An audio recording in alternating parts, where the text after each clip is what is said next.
Macri, llegó la pandemia y la cosa sigue difícil, pero ya lo tengo en línea a un gran compañero, un gran amigo ya de la casa, como es Leopoldo Moró. Leopoldo, ¿qué haces? Buenas tardes, Ezequiel Guasola te saluda. ¿Qué tal, Ezequiel? ¿Cómo andás, viejo? Y acá andamos, Leopoldo, acá andamos. Está difícil, Leopoldo. Vos sabés que yo recién decía, ¿y qué está pasando?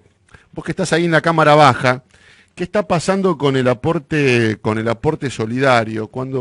Si hay fecha de tratamiento, si se va a tratar, ya estamos casi terminando octubre, y hay muchos compatriotas que están preocupados por este tema de que, bueno, desde lo discursivo es una cosa y parece que en los hechos todavía no se ejecuta, Leopoldo. Eso por un lado, y después vamos a seguir por otros rumbos, por el tema del dólar.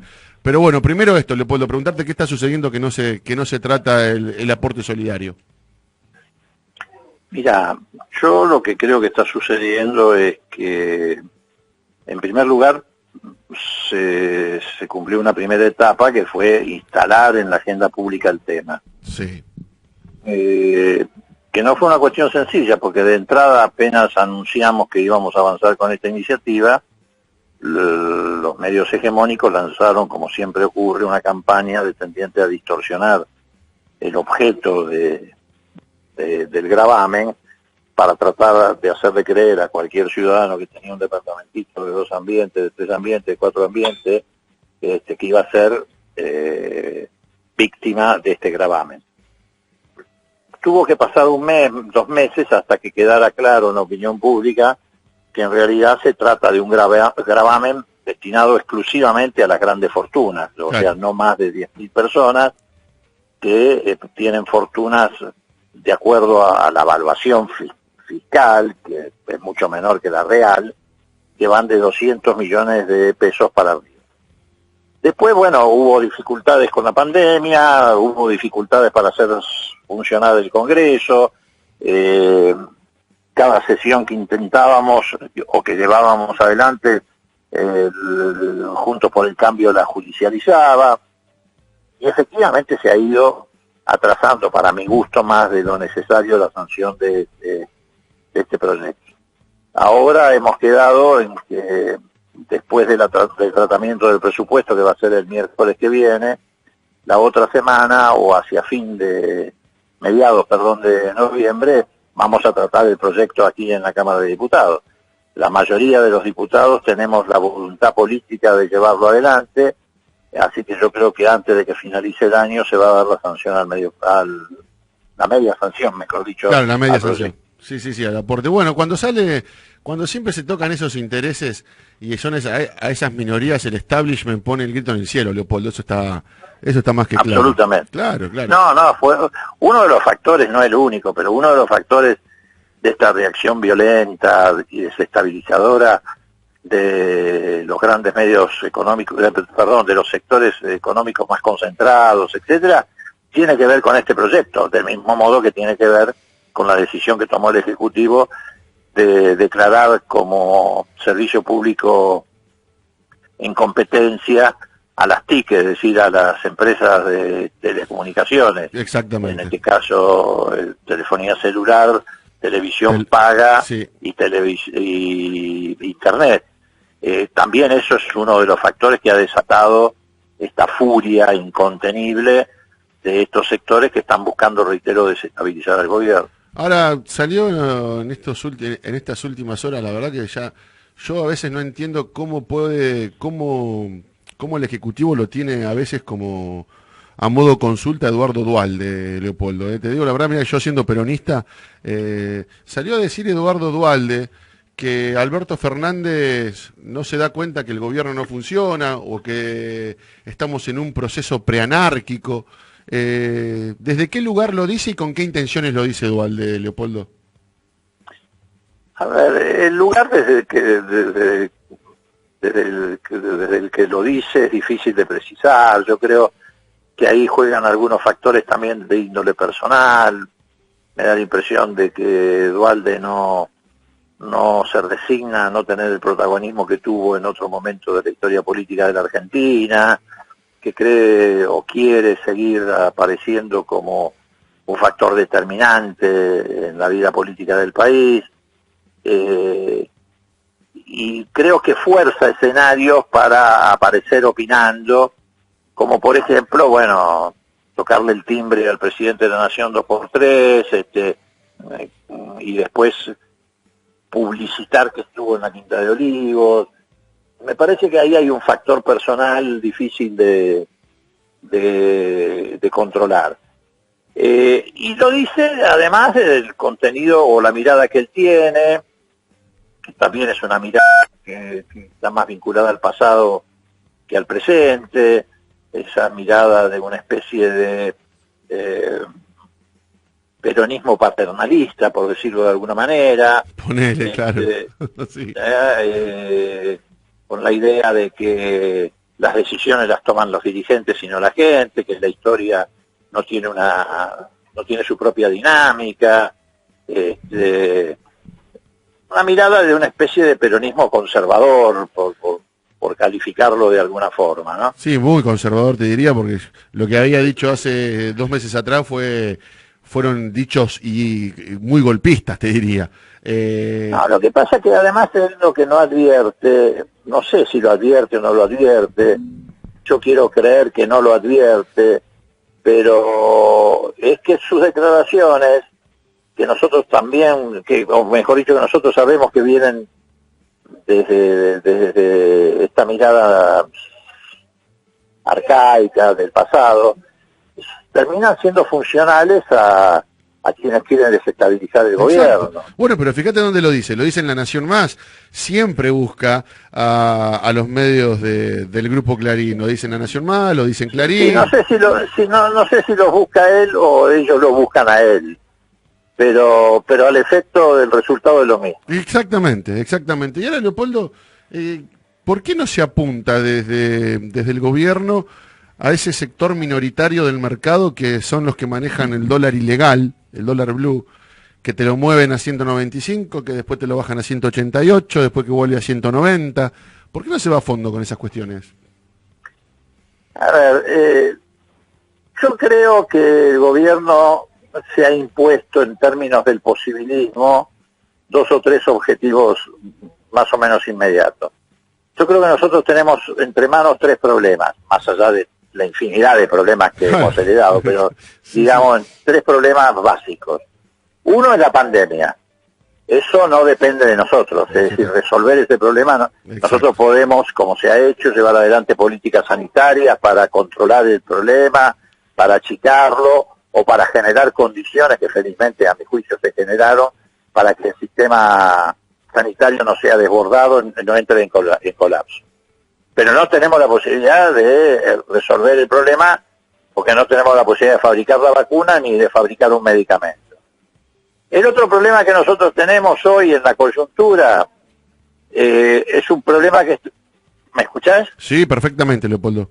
Es un problema que tiene que ver con una deformación estructural de la economía argentina, que es el bimonetarismo. Los argentinos gastamos en dólares, gastamos en pesos, cobramos en pesos, pero ahorramos en dólares. Y esa es una ecuación que no se ha podido superar desde hace ya muchos años. Como que es cultural, ¿no? Es cultural. Claro, y es un problema muy complejo. Pero en la coyuntura además tenemos restricciones cambiarias impuestas por el desastre que nos dejó Macri, que no es solamente el endeudamiento, sino las consecuencias del endeudamiento. Entonces, ese es otro problema. Y después tenemos los errores propios, que eso sí lo podemos corregir.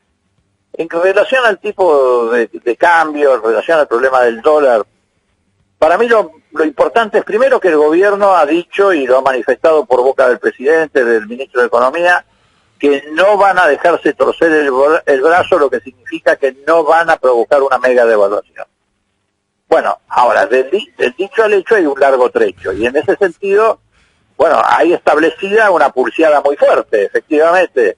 Estos sectores minoritarios, exportadores de productos primarios, los que siguen especulando desde el punto de vista financiero, quieren a toda costa imponerle al gobierno una mega devaluación. Y el gobierno está resistiendo. a veces tal vez haciendo ejercicio del acierto o del error, pero está resistiendo. Vamos a ver estas últimas decisiones, qué resultado están produciendo. A mi juicio se dejó escapar demasiado el dólar paralelo, porque aún suponiendo que se lo baje, si se baja ahora no va a bajar a un nivel compatible con la realidad, Claro, porque todo esto es ficticio en realidad, porque como bien dice el ministro de Economía, tenemos superávit fiscal, superávit comercial, no tenemos que pagar intereses de la deuda, por lo tanto no tenemos que despilfarrar dólares en ese sentido. Tenemos una economía, digamos, controlada en términos de un cepo cambiario que impone ciertas limitaciones. Están subiendo los valores muy fuertes de los commodities que exporta la Argentina. Es decir, la verdad es que todo esto es una gran ficción impuesta por estos grupos minoritarios, porque no tiene nada que ver con la realidad. Pero bueno, vamos a ver en los próximos días qué resultados dan estas políticas que está aplicando el ministro Guzmán. Yo creo que él tiene que tirarle encima a todos estos sectores toda la artillería que tenga el Estado. La manera de quebrarlos a ellos es hacerlos perder plata, es lo único que entienden. Tienen que perder plata. Ahí les duele. Nosotros tenemos que lograr que los que estén comprando dólares a 190 pesos, 195, en una semana o en 2 semanas no puedan venderlo a más de 100 pesos. Es decir, que pierdan, es la única manera de disciplinarlos. Ahora, Leopoldo, y ya te libero, hay mucha preocupación en la sociedad por el aumento de los precios. Yo decía recién, hace un ratito en la editorial, en el país del trigo, ¿cómo puede ser que aumente el pan de la manera que aumenta? En el país de la yerba, ¿cómo es posible que se pague un kilo de yerba a 350 pesos? Digo, como que alguien o se está fallando desde la Secretaría de Comercio Interior, o se está fallando en algún lugar se está fallando que no controlan a estos formadores de precios, porque es impresionante. Vas un día al supermercado, pasó una semana y el producto que compraste, vamos a suponer a 10, lo tenés a 17, y pasa, y es real, porque me pasa a mí, Leopoldo, y como a mí, a tantísimos de argentinos y argentinas. No, eso sí. A ver, eso es lo negativo de la disparada del dólar paralelo. ¿Por qué? Porque si bien es cierto, con ese dólar no se comercializa, ni se compra en el exterior, ni se venden nuestros productos a un dólar diferente que no sea el oficial. También no es menos cierto que cuando se escapa tanto el dólar paralelo, genera expectativa inflacionaria. Y lleva por expectativa los precios arriba. Por esto que acabamos de decir recién, porque tenemos una economía bimonetaria. Entonces, como la moneda de ahorro es el dólar es la referencia, aunque sea el dólar paralelo, ilegal, etcétera, es la referencia de los precios de la economía. Bueno, ahí tiene que funcionar, por un lado, el garrote en relación al tipo de cambio, con un fuerte control del tipo de cambio, pero sobre todo, reitero, tirándole encima a los especuladores toda la artillería de gobierno, en el sentido de reservas, en el sentido de bonos en poder del Estado. Sí, arrinconarlos. Claro. Y por el otro lado, efectivamente, controles más eficientes por parte de la Secretaría de Comercio Interior. Me parece que ahí hay que poner mucho el acento. Vamos a ver, reitero, qué resultados están dando estas medidas que ya adoptó Guzmán en los próximos días. Y efectivamente, yo creo que el otro problema que tenemos es el siguiente. Como hacían falta divisas, sí, porque hay que crear un puente de acá hasta marzo que nos permita sobrepasar esta situación, y han disminuido, aunque sea transitoriamente hasta el mes de enero, el nivel a las retenciones. Sí, pero no te liquidan, igual. Bueno, por eso, entonces ahí tenés un problema, porque no te liquidan, o liquidan mucho menos de lo que deberían estar liquidando, pero además, cuando vos bajás las retenciones, eso se refleja en el precio interno, eso en los productos primarios. ¿Por qué? Porque los productos primarios se reacomodan por encima, mejor dicho, se reacomodan al valor del del precio internacional, y al no tener retenciones, eso se refleja en las góndolas. Entonces, es un problema muy serio. Uno de los problemas más serios que tiene también estructural en la Argentina es precisamente que exporta lo que come. Claro. Entonces, ese es un problema muy complicado. Ahora sí, para finalizar, Leopoldo, bueno, se dio algo impresionante ayer, algo que yo, te digo, en lo personal pensé que no lo iba a ver nunca, que fue el despertar de Chile, si se podría llamar de alguna manera.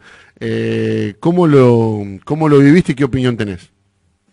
No, bueno, es extraordinario. Ahora, por otra parte, también te mueve a una reflexión, ¿no? ¿Cuántos años han pasado para que los chilenos se puedan sacudir, se puedan sacar de encima la constitución pinochetista, ¿no? ¿Cuánta sangre corrió? ¿Cuánta sangre corrió? ¿Cuánta sangre corrió? ¿Cuánto tiempo pasó? ¿Cuántos derechos quedaron congelados en el tiempo? ¿Cuánto sufrimiento económico y social tuvo el pueblo chileno?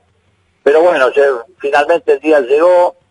Yo creo que este es un paso muy importante que da Chile, porque además no solamente se pronunciaron por terminar con esta constitución pinochetista, sino también, que es lo más importante del resultado, se pronunciaron para que la nueva constitución la sancione una asamblea constituyente, porque la trampa que querían tender otra vez los conservadores y los sectores de la derecha en Chile es que fuera el Parlamento chileno el que hiciera la reforma constitucional.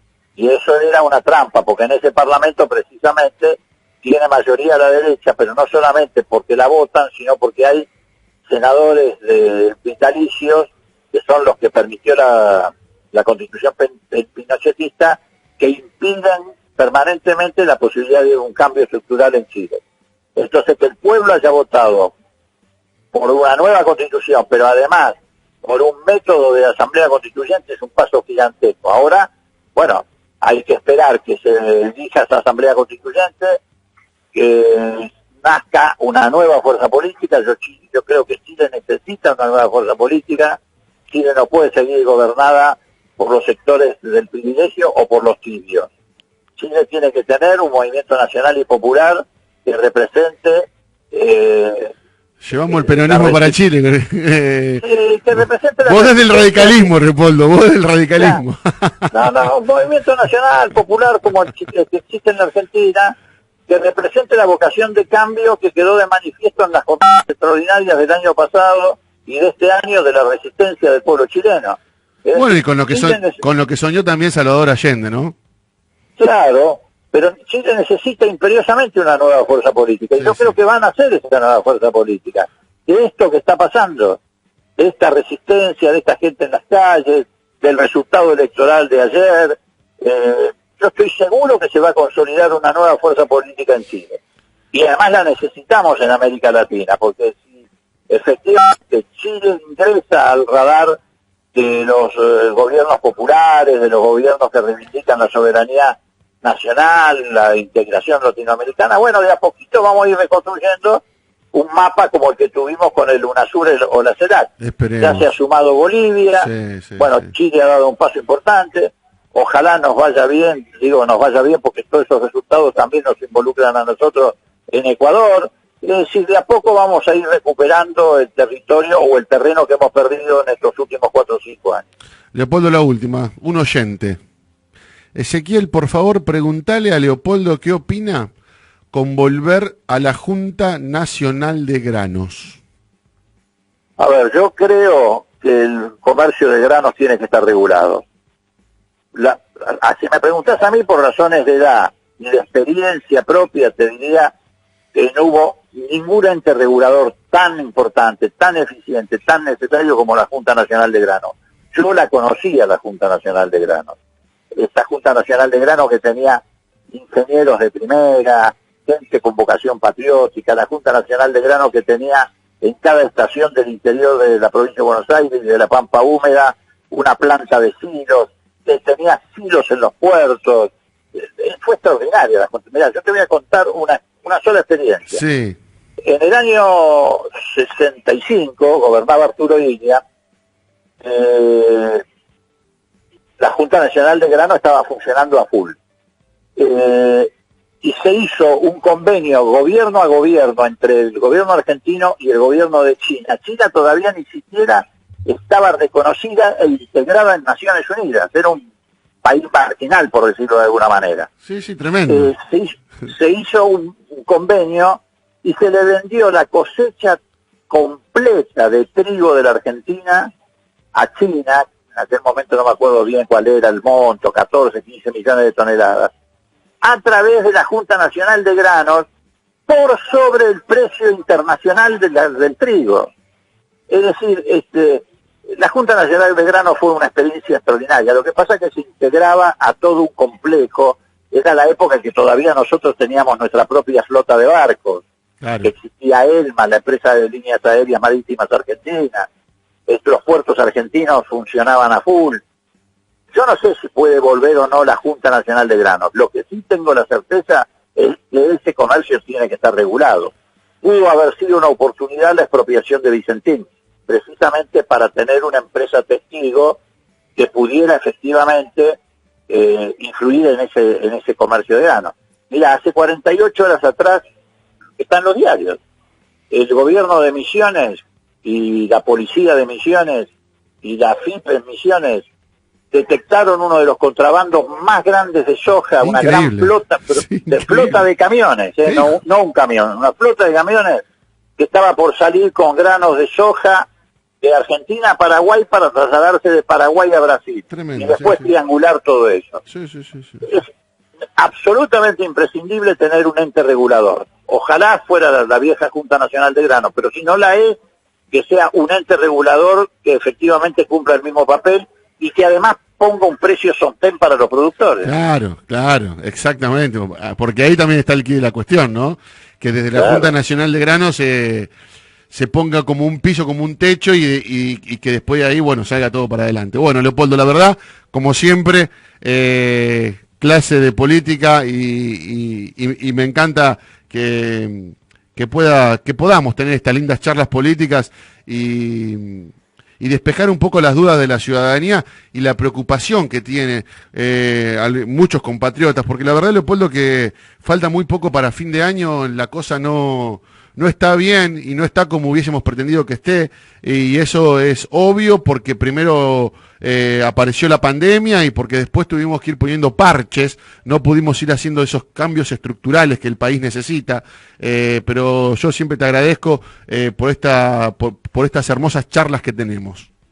No, al contrario, viejo, gracias a vos para poder comunicarnos con la gente, hablar. Además, es un homenaje a tu esfuerzo, a tu lucha, a tu sacrificio, a la persecución que muchas veces sufrís. Y bueno, pero tengamos fe,